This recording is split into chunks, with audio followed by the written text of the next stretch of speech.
Welcome to Studio Classroom on the air. I hope you're up for a challenge.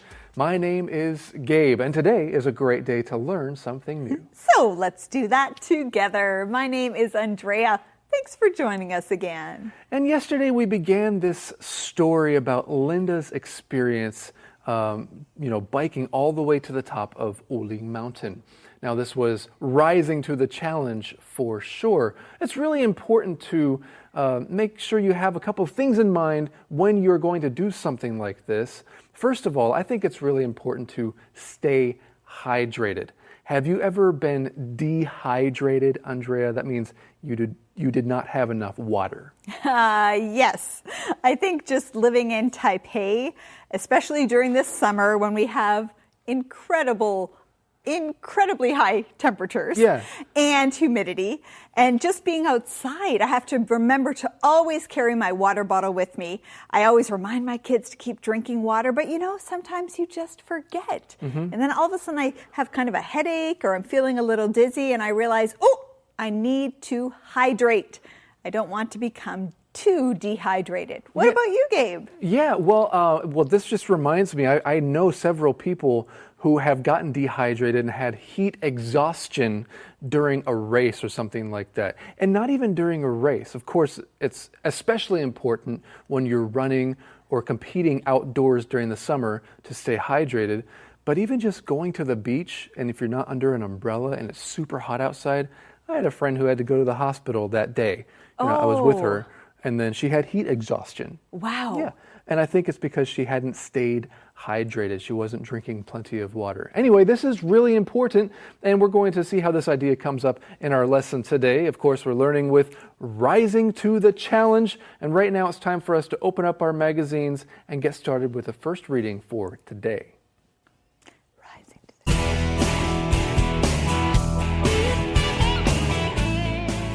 Rising to the Challenge.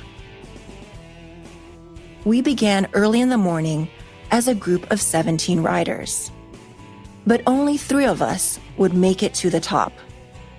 A support car was necessary, especially on a ride like this, to help keep us hydrated and energized.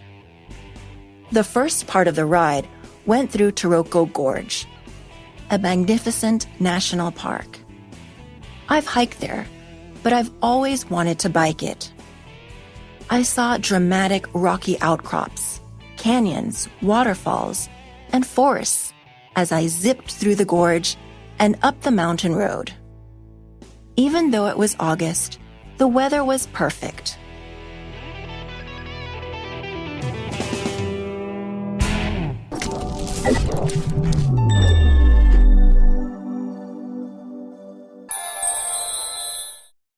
Hi everyone, welcome to Language Lab. I'm Jack.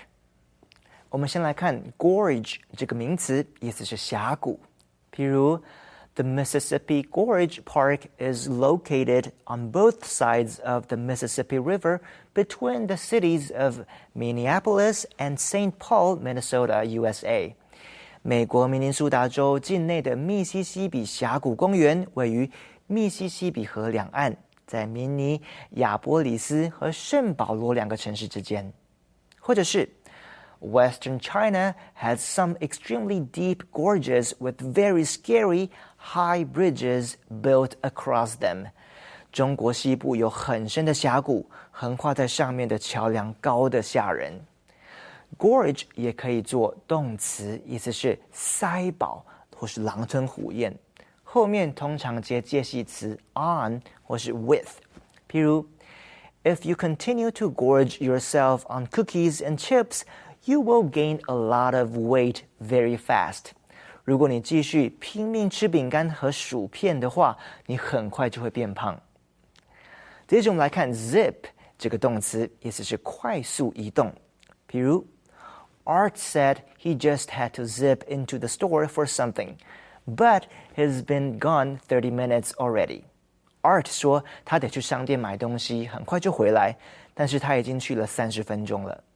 Zip 原来的意思是拉上拉链，譬如 Zip up your jacket before you go outside because the wind is really blowing hard. 出门前要把夹克的拉链拉上，因为外面的风真的很大。另外 zip up 这个偏语动词意思是增加趣味或味道，例如 Emily frequently zips up tasteless food with different spices. Emily 经常在没有味道的食物上加入不同的香料。Okay, let's get back to our teachers. Well, you just zipped right through those words, Jack. Thank you so much. And friends, Linda is back in the studio today to share with us a little bit more about her experience. Thanks for joining us. Oh, you're very welcome. Yeah, well, we read here, we began early in the morning. So how early was that, Linda?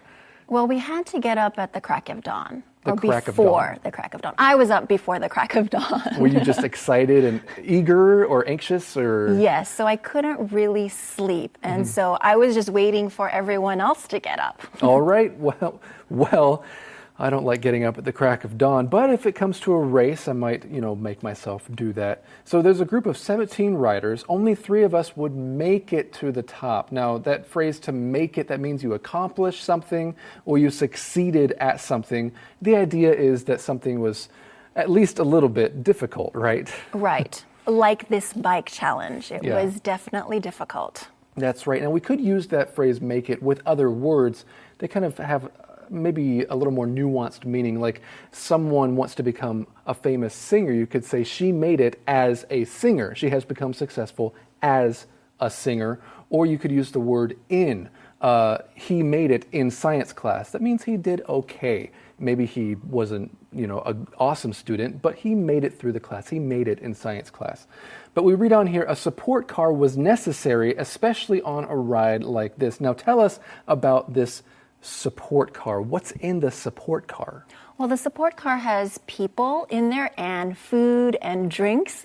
And those things are very important on your ride because you need sustenance, you need food, and you need water to keep you going. All right.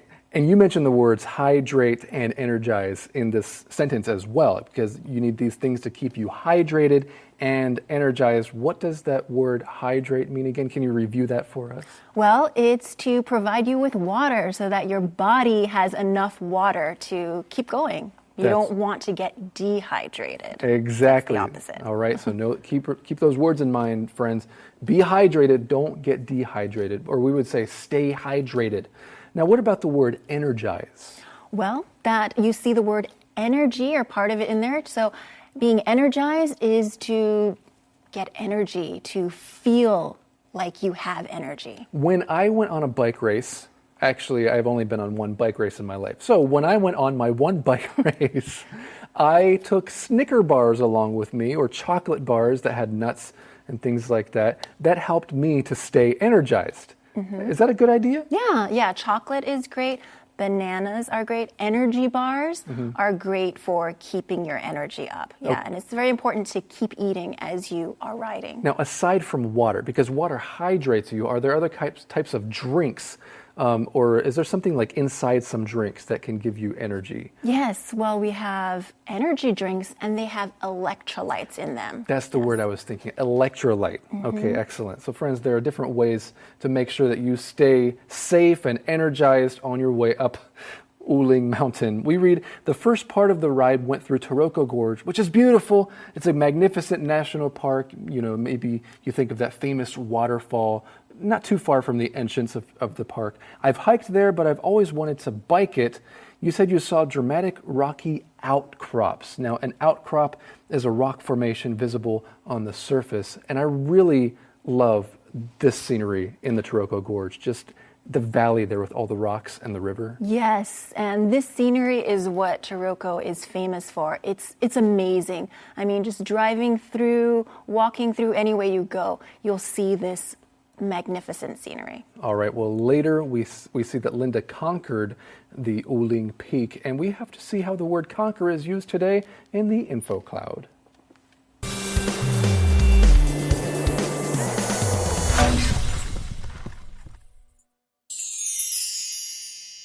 Hello friends, welcome to InfoCloud. Hey Rex, I heard you had a very important solo concert last week. How did it go? Well, it was a small recital with an audience of only 70 people. But I was in very good shape. I came, I saw, I conquered with my singing. Wow, that's a big statement. Can you explain to us what you mean by that very interesting expression? I came, I saw, I conquered. Back in the times of the Roman Empire, Julius Caesar used this famous expression to report back to Rome that he had quickly and completely defeated his enemy. So now people say, I came, I saw, I conquered, to express they have reached some kind of victory. For example, after the audition, Peter said proudly, I came, I saw, I conquered. I came, I saw, I conquered is definitely a strong statement to describe a person who has complete success over something. But it isn't about boasting pride. So friends, use this expression carefully so you won't give an impression of being arrogant and proud.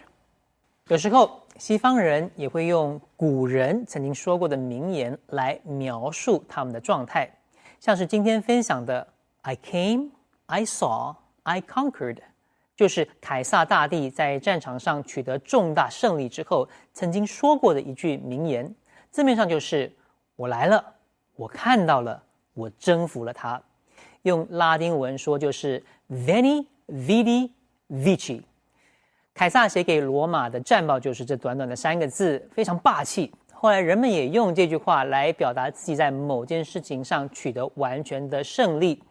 例如 After the audition, Peter said proudly, I came, I saw, I conquered. Peter 很骄傲地说，我完胜了这场面试。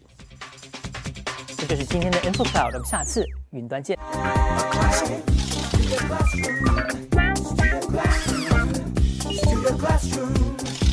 Studio Classroom is on the air. Welcome back, friends. Okay, here's a little quiz to see if you were paying attention. Fill in the blank. A support car was necessary to keep us blank and blank. Ooh, hydrated and energized. Wow, very nice job. Friends, did you get the correct answers? Let's continue with our lesson. I'm energized.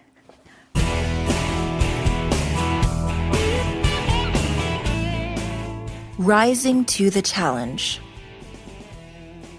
Unfortunately, the support car that carried our lunch was delayed. By the time it arrived, I was famished. Being depleted of energy, even for that short time, affected the rest of my ride. When the brutal last 10 kilometers arrived, I really struggled to complete them. At one point, I could see how close the top of the peak was, but it still felt so far away. Fortunately, determination carried me to the finish. Exhausted, I conquered Uling. What a tremendous feeling. “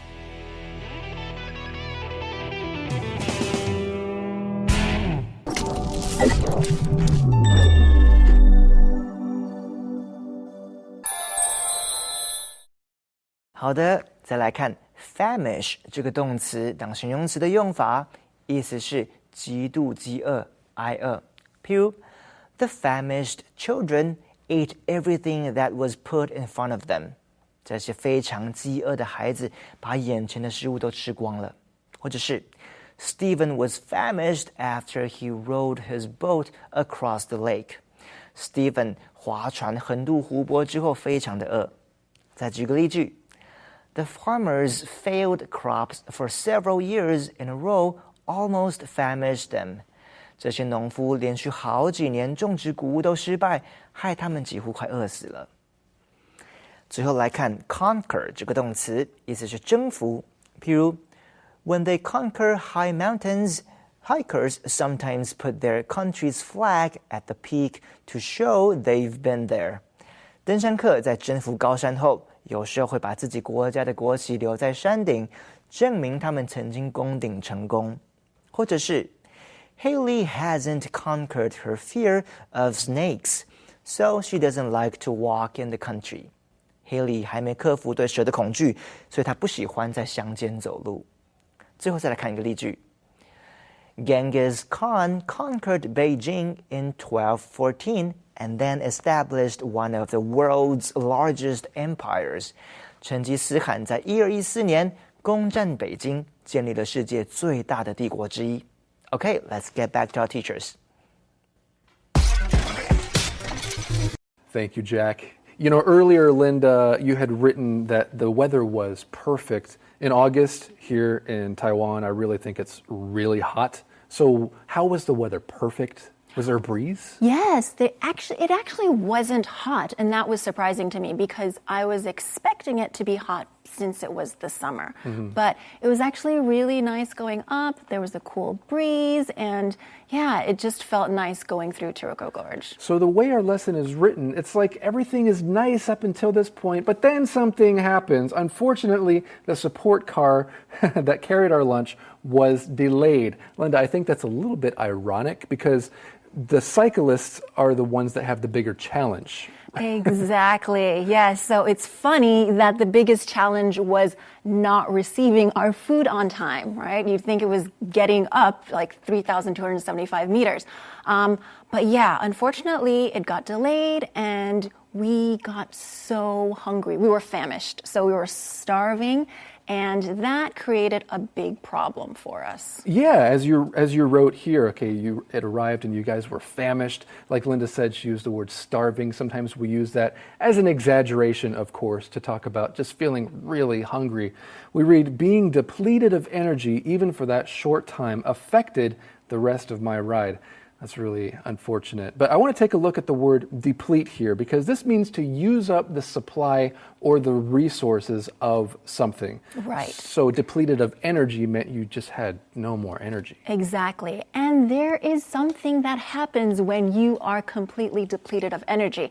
And that phenomenon or that thing that happens is called bonking or hitting the wall. Bonking? Yes. So it's a term that is used in cycling and it means that you are just completely out of energy and you just crash. Like you are just so tired and so hungry and you even have an emotional response. You can start crying or we already know like when you're hungry you get angry, right? So this can have an even more emotional response. Would you say that you bonked at this point? I think I was very close to it, but I didn't completely bonk. Not completely. Okay, well, friends, we see here at least she didn't bonk to the point of quitting at that point. At the very end, we read, exhausted, I conquered Uling. What a tremendous feeling.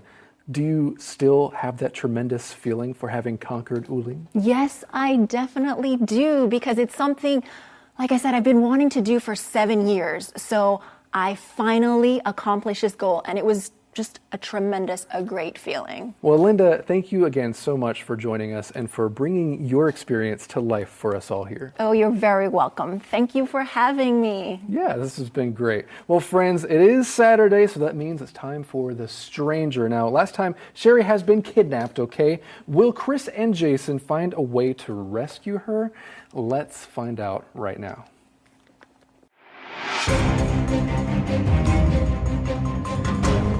The Stranger. Fortunately, the typhoon turned to a different direction at the last minute.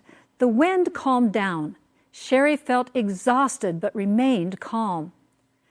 The guy who kidnapped her came in, took a quick look at her, and then left. She had no clue why she was there, but somehow she knew she was going to be all right. Chris saw his uncle's car at the farm. He was hoping they would find Sherry before his uncle did something terrible.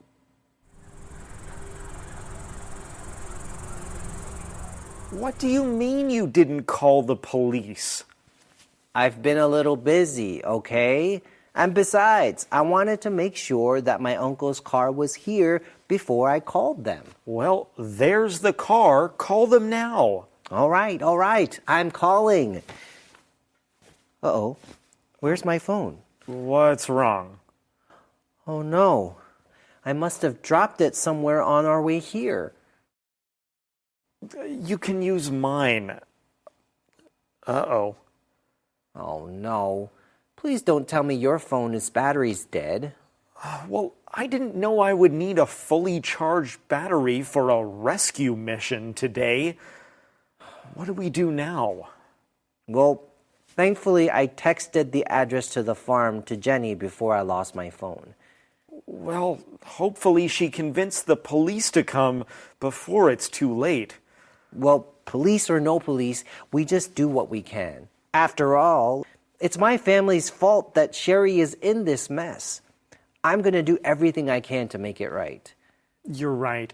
And I'm going to help you. That's what friends are for. Thanks, Jason. I know you will. Thankfully, the typhoon is dying down. Now, do you see that 2-story house over there? The one with the dark-colored roof? Right. That's our family's farmhouse. Come on, let's go over there and find Sherry. Let's just keep our fingers crossed that there are no guards there right now. Okay, ready? Ready as I'll ever be. 1, 2, 3, run!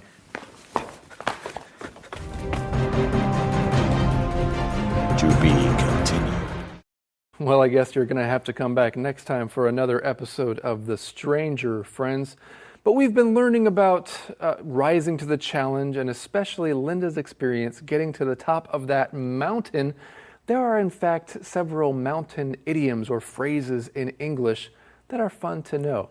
I'm going to describe one, and Andrea, you can guess what it is. Okay. Yes, I'm ready. Okay, so this is an idiom that means to make what's really a small problem actually seem like a really big problem.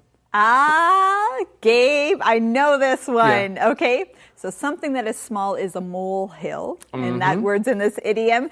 To make a mountain out of a molehill. You are correct, Yes. Andrea. Friends, have you ever made a mountain out of a molehill? Somebody might tell you, hey, calm down. Stop being so dramatic. It's not a big deal. You're making a mountain out of a molehill.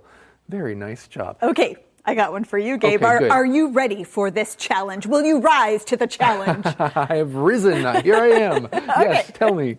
Okay, this means you believe in something. You believe it will happen even if there are many challenges and many obstacles in front of you. Some things might seem too high to conquer, And but if you believe... It has the word mountain in it. It does. So something, is it the idea that something can move mountains out of your way?